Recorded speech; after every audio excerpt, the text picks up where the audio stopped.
ในที่สุดจิ้งจอกหรือว่าหมาหางมันกระโผล่มาอีกตัวแล้วครับพี่น้องนิทานของข่อยครับพี่น้องนิทานเรื่องนี้เป็นนิทานเรื่องกรรมครับพี่น้องเพราะว่ายายต้วยครับพี่น้องแอบแช่งตาวอนนิทานเรื่องนี้ยายต้วยแอบแช่งตาวอนนะว่ากรรมจังสั้นกรรมจังซี่นะทั้งที่ก่อนหน้านั้น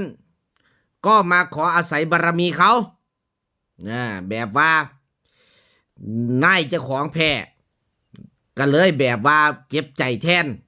นะนายเว้าถึงตาวอนบอดีจังสั้นบอดีจังซี่ก็แบบว่านายว่าขี้ข้าพลอยน่ะพี่น้องบอกว่าจังไหนวะเตถ้าเบิ่งเด้อพี่น้องว่าซั่นเด้ข่อยฝันไปมีคนมาบอกนิทานให้ฟังข่อยก็ฟ้าวลุกขึ้นมาจดถ้าเบิ่งเด้อพี่น้องผลสรุปสุดท้ายบั้นปลายชีวิตคนเฮาสิเป็นจังใดนั่นแหละคือผลกรรมของแต่ละบุคคลข่อยเชื่อแนวนั้นพวนหน้าพี่น้องเป็นไดล่ะสู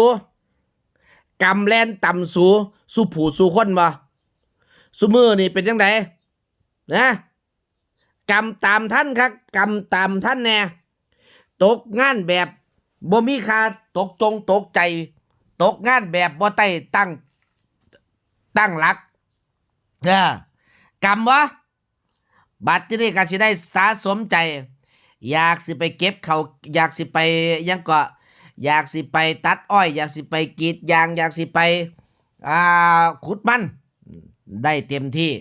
บ่ต้องมาอดแอดเฮ็ดงานไปจมไปเก็บกวาดขยะเก็บกวาดนั่นกวาดนี่แล้วก็ถ่ายรูปลงไปเฮ็ดทำความสะอาดของของครัวแล้วก็ถ่ายรูปลงสรุปสุดท้ายแล้วกับถึกด่ากันก็ดงก็ดำบ่พอใจจังสั่นจังซี่กัน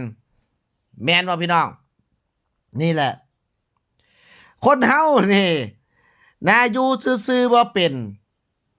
นี่แหละเขาเอิ้นว่าพวกบ่ฮู้จักสงบปากสงบคำแทนที่สิได้เฮ็ดงานต่อเพราะว่านายใหม่สิเข้าไปแม่นบ่สิมีนายใหม่เข้าไปนายฝรั่งสิเข้าไปแต่ว่าบ่สงบปากสงบคำนายฝรั่งเขาก็บ่เอาละพี่น้องบัดนี้เขาก็บ่อยากได้แล้วแม่นบ่ล่ะเขาสิเอาไปเฮ็ดหยังล่ะเอาไปก็ไม่มีประโยชน์เอาไปก็น่ากลัวเพราะว่าเดี๋ยวก็ไปแว้งกัดใช่ไหมเนี่ยสิบอกเลยนะคนแบบนี้นี่ยายต้วยนี่นะครับในความฝันข่อยนิทานในความฝันข่อยนี่โอ้ยปากแบบเว้าตรงๆเลยแซะเก่งว่าซั่นเถอะเขาว่าน่ะตอนนี้หาแสงบ่มีแล้วพี่น้องนะแสงบ่มีแล้วนะเพราะว่ากรรมมาแทน กรรมมันมาเร็วเกินไปนะแบบว่ากรรมของนกสองหัวจิ้งจอกนะหางมันโผล่ก่อนหน้านั้นก็สิมีอีกคนหนึงเด้อนายสร้างไงพี่น้องออกมานั่นโน่นนั่นนี่ออกมาบ่ท่วงนงท่วงนี่ยังสั่นจังซี่บุญแล้วในนิทานน่ะสุดท้ายก็นั่นแหละแบบว่าเขาให้ค่าดูแลสถานที่หน่อยบ่ถึงใจจังสั่นน่ะพี่น้องนายสร้างไงในความฝันข่อยน่ะนั่นแหละทุกเมื่อที่เวรกรรมตามทุกตัวตามทุกคนตามท่านเบิดล่าสุดอีแม่เป้งนะพี่น้องอีแม่เป้งลูกน้องหนีเบิดลูกน้องขอลาแล้วแก้วตาน่ะลูกน้องขอลาออกหมดแล้วสิเบิดแล้วพี่น้องนะครับนะ กรรมบ่กรรมก็คิดเบิ่งเอานะครับพี่น้องถ่ายคลิปอยู่ดีๆนะชัตเตอร์กดยังก่อชัตเตอร์กดติดวิญญาณเนาะ ถ่ายคลิปนะ กดติดวิญญาณนะปลาหกจื้อคืออยู่กรรมบ่กรรมก็ร้องเบิ่งซะแล้ว ผีบ่บังตาเด้อ เห็นเบิดทั่วประเทศว่าเห็นเบิดทั่วแคว้นมักคดอะไรเห็นเบิดเขาก็บอกว่ายายต้วยนี่พี่น้องนะยายต้วยเด้อบ่ได้เกี่ยวกับผู้ใดต่อไม้โทวอแหวนยอยักษ์ยายต้วยนะ เขาบอกว่ายายนี่เป็นนกสองหัวมาแต่โดดแล้วว่าซั่นเด้ในความฝันข่อยก็สิแม่นอยู่แหละพี่น้องทำเป็นเว้าดีถ้าเป็นทำท่ามาสืบความลับทำท่าเป็นม้าอันนั้นอันนี้ทำเป็นม้าร้อยสืบความลับพี่น้องสุดท้ายบ่ได้หยังเลยนะอยู่ดีๆก็หาเรื่องเว้าให้เจ้านายเก่าเด้ทั้งที่ตัวก้อนอันนั้นน่ะไปขออาศัยบารมีเขาไปขอแบบว่าขอเฮ็ดงานนำแน่จังสั่นจังซี่นะพ่อใหญ่วอนแล้วก็โอ้เห็นอกเห็นใจเราก็แบบว่าความเชื่อใจแล้วก็ให้ซอยเฮ็ดนั่นเฮ็ดนี่ได้เงินเดือนไปพี่น้องแต่ว่าคนสอดอนะสอดอมันเป็นจังไดนะมันก็เป็นจังสั่นพี่น้องบางคนน่ะมันแก้บ่ได้นะมันแก้ยากนั่นแหละเพราะว่ามันอยู่ใกล้ไผว่าติอยู่ใกล้พวกนี้ล่ะพวกที่มักเอารัดเอาเปรียบคนอื่นน่ะพี่น้องนะตอนนี้เป็นจังไดล่ะเชื่อไปแล้วว่ากรรมตามท่านน่ะมีการว่าบทสรุปผลสรุปสุดท้ายบั้นปลายชีวิตคนเฮาสิเป็นจังไดนั่นคือผลตามกรรมเป็นจังไดล่ะตกงานแบบกับท่านแบบว่าท่านที่ท่านดวนแบบบ่ได้ตั้งหลักนะเขาสิเอาไปนำบ่ล่ะนะ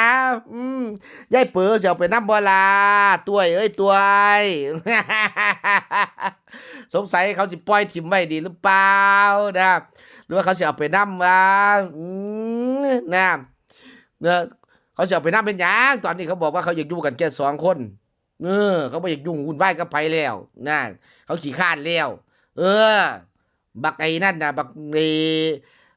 อึ่งเผาน่ะมันก็ขี้คร้านแล้วแม่นบ่ล่ะกรรมตามท่านสูคักเป็นจังไดผลของการสาบานของสูน่ะนะผลของคำสาบานของตาว่อนผลของคำไปการถอนสาบานของสูดีนะที่ไปถอนท่านคันบ่ถอนท่านนี่เห็นคักกว่านี่สูน่ะ ถอนคำสาบานน่ะนะ นะผลของกรรมยุติธรรมเสมอนะบ่ได้บั้นปลายชีวิตตัวกลางต้นชีวิตสูเลยถึกเรียบร้อยแล้วบ่ต้องบั้นปลายชีวิตเห็นท่านตรงเห็นท่านตาเลยเห็นเบิดทุกอย่างทั้งเบื้องบนเบื้องล่าง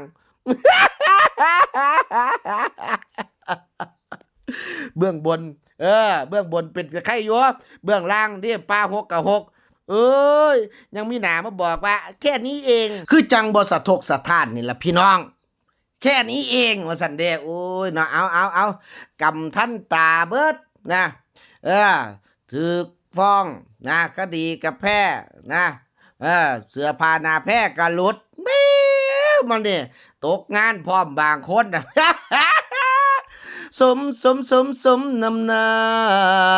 เป็นจังไดล่ะเสอถึกใจสุดละบ่นะกำเบื้องต้นกำเบื้องกลางแล้วก็กำเบื้องปลายมึงน่ะถึกเบิดสูน่ะ